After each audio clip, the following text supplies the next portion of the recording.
So before we get to the tragic events of July, just what was it, those months before your arrest, what was it like? I think when I first moved there in 2009 and wanted to report consistently, it was very difficult to get past the typical tropes of covering this place, right? It's not easy to get an interview with an Iranian official. When you do, they're not going to tell you anything that they wouldn't say in a press conference anyway.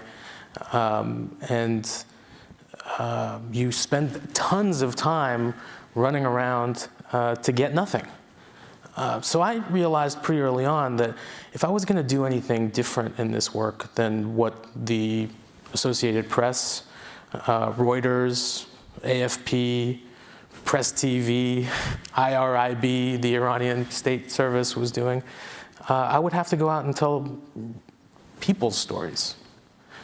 And I realized pretty quickly that this was a better way to inform my audience here in the United States about what that society was like, to write the stories of how policies in that country and external policies towards that country affected people there. So I felt like I had a pretty good formula, and was able to write about a lot of subjects that other people hadn't scratched the surface on before.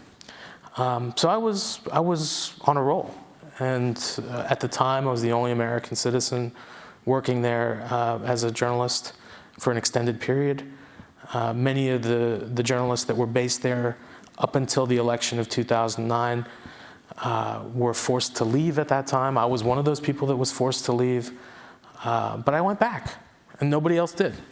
And so I had this terrain to myself, and I had to walk it very cautiously. But I was able to do that until I wasn't.